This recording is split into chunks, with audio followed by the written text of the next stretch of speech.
All right, now let's shift our focus to Manipur. In Manipur's Kangpokpi district, 3 Kuki villagers were killed in fresh violence where several houses were set ablaze in an early morning attack. The incident has further escalated tensions in the region, which has been witnessing periodic ethnic clashes. Now, security forces have been deployed to the area and the situation is under close watch. Officials are now investigating the circumstances surrounding the attack and identifying those responsible. The latest violence adds to the ongoing instability in Manipur, where law and order challenges continue to persist in several affected districts. Joining us on the broadcast is Major Muhammad Ali Shah, who is a defense expert. We'll first, in fact, get in some breaking news that is coming in. The 3 victims have now been identified as Letkongam Haukip, Tinmeri Haukip and Jungminal Haukip. My colleague Nibir Deka also joins us on this broadcast for more information. Nibir, I want to understand, now we have ascertained the identities of these individuals, these victims. Take us through the details of what you have. Well, absolutely. Gunmen took place in this Loibol village, for that matter, in Kangpokpi. And further, what is more concerning here is that these 3 people, where one of them was a couple who were set ablaze when these houses were burned in the ongoing incident, and which has led to more emotions simmering between the Naga and the Kuki communities because of the ongoing issue, wherein also there is a hostage situation, wherein because of Manipur conflict, we have not seen an attack like this, wherein wherein unidentified gunmen came and attack, and 3 people have died. Also, the hostage situation is very new, so this is a very emerging development in from Manipur, and this investigation has already begun, and it will last next few days. It will be crucial to see whether police or the security forces arrest anyone involved in this incident. Right. Continue to stay on with us, Nibir, as we track more developments. Let me also roll in Manipur, and this seems to have no end to it. The government seems to be making sure that there is some sort of peace, some sort of calm. There's negotiations that are ongoing between the 2 parties as well. But instances like this of violence, of militant attacks are derailing those talks. Very well said by you. Yes, as Nibir Dika rightly said about what the current scenario in Manipur is. The violence over there is of 2 types, I would say. One is the ethnic problem, that between the different tribes, different communities, like there's Mati Kuki going on right now. In the late 90s and 97, there was an in-house fight of the Kukis, the Laos Kukis and the Paites. Now the very fact left, then Nation Liberation Front, the PLA, the People Liberation Army. So there was Pulse, it was very, very active, the Pre-Park. There were underground factions which were very active in Manipur, and they target these civilians.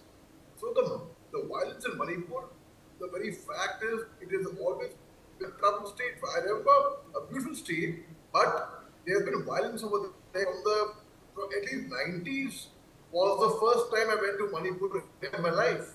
Thereafter I kept going, and I found it very beautiful. I found people very peaceful, very good people.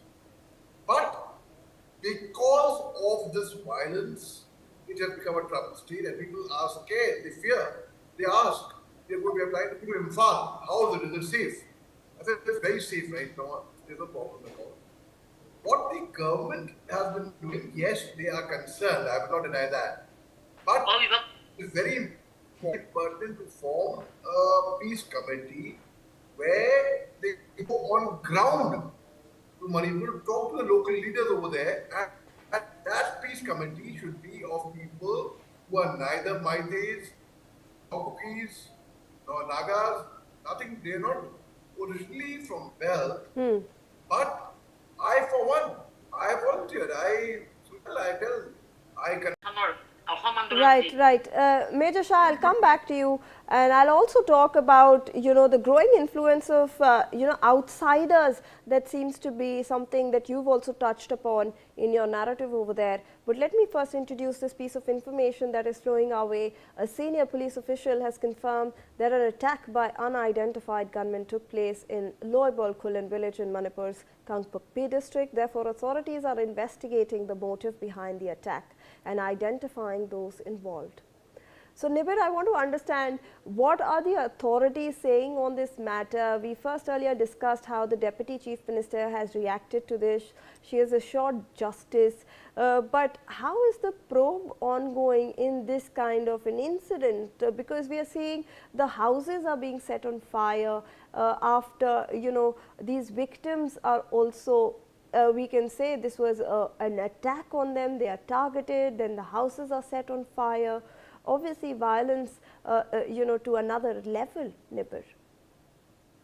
Well, absolutely. This is quite a shocking incident. What we have to first of all know that this is not a incident. It is a escalation members were killed in an ambush near the Kangpokpi Senapati district, and following which there was attacks which have happened between the Naga and the Kuki community, with the Naga also claiming that 6 people are yet to be returned. They have still kept hostage by the other side. The Kukis communities also stated that around 14 people have been kept as hostages. These are claims made by the respective communities, but what is certain for sure is that the tensions between them have led to this escalation, and this is also a very new escalation, because the last 3 years, the kind of escalations that we have seen happened 13 to today, June 5th. This is ongoing, and this is ongoing in a very difficult situation and circumstance, and which has led to the latest incident being 3 people losing their lives as houses were burned down. The Kukis have alleged that there has been armed militants in this entire issue, and what we will for sure be knowing for sure when the investigation authorities takes up and find who are involved. But what is for sure is certain is that the use of arms, the use of guns, which is very dangerous, and the kind of capacity that they have been able to cause harm in the Absolutely. state is well known to all of us. Absolutely, Nibir. You rightly pointed out. Let me take that across to Major Shah as well. Major Shah, the use of arms, the use of explosives, these were unidentified gunmen. The investigative agencies are also looking at an ongoing since 2023. That possibility cannot be ruled out. Only that could be one angle one could look at it. So when you are making a thorough inquiry, when you are investigating, when you are analyzing, you are trying to look what could be the causes, yes, that could be definitely, but the possibility I see is bleak actually. Until last year, I was saying the possibility is definitely very bleak. But recently, about a couple of months back, there were arrests of 6 Ukrainians, 1 American national from Calcutta airport, from Delhi, from all over. So that who were trying to pass through from Mizoram, going into Myanmar, in fact, nothing to do with India, but that would be that got me thinking. Who were experts at UAV? Drone warfare. They would impart training in drones, in fact. So yes, that got me thinking that could be a reason.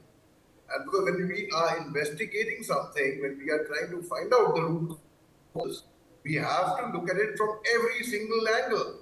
There is no angle which is to be left. Even if that is not the case, still, it is only prudent to look at it from that angle as well. If that be the case, I'm sure it will come out then. If we are looking at it from that angle, yes. Right, Major Shah continues to stay on with us. We're tracking some more developments. Independent MLA Haukolet Kipchen has strongly condemned the attack in Kangpokpi district of Manipur, calling it grave security lapse. He has urged central forces, state forces and the government of India to take immediate and decisive action to restore security in the affected areas. The MLA also demanded protection for vulnerable villages, swift action against the attackers and urgent relief for families who have suffered losses. All right, Major Shah, I want to understand from your perspective. 2 days ago, we saw the announcement that Cobra battalions will also be deployed in Manipur long run. See, in Manipur, the army and the Assam Rifles also have to be given special powers like these Armed Forces Act. Some districts in Manipur is there in Jammu Kashmir. So the security forces are operating with their hands tied. And also, if you get security forces, they can curb the violence to a certain extent. Yes, but it has to come from within. They have to believe that violence has to be ended. For example, when I was serving with the Assam Rifles, our commanding officer was very, very clear. He said that the locals over here, the villagers, they do not have much faith in us. They've lost the confidence in us, but we have to regain that confidence. We have to win hearts and minds. We have people donate blood every 3 months. People do health checkup camps, eye checkup camps, education camps, whatnot. We did everything possible for them. So when the law here to intimidate them, we were never there to intimidate them. But that's the way they would look at us earlier. Today we feel the armed forces is here to protect us. So we see you, we feel more secure. And that is the perception we had created in their minds. Right. I don't know, God knows what went wrong where. They have the Assam Rifle itself is Assam Rifles friends of the people, sentinels of the northeast. Right. So most certainly, I think it is extremely important and Okay, so apart, to win our people, because fighting insurgency is much more difficult than fighting a war. absolutely, In a war, there absolutely, is Major an Shah. enemy. Point taken. Thank you so much for your valuable perspective on this issue.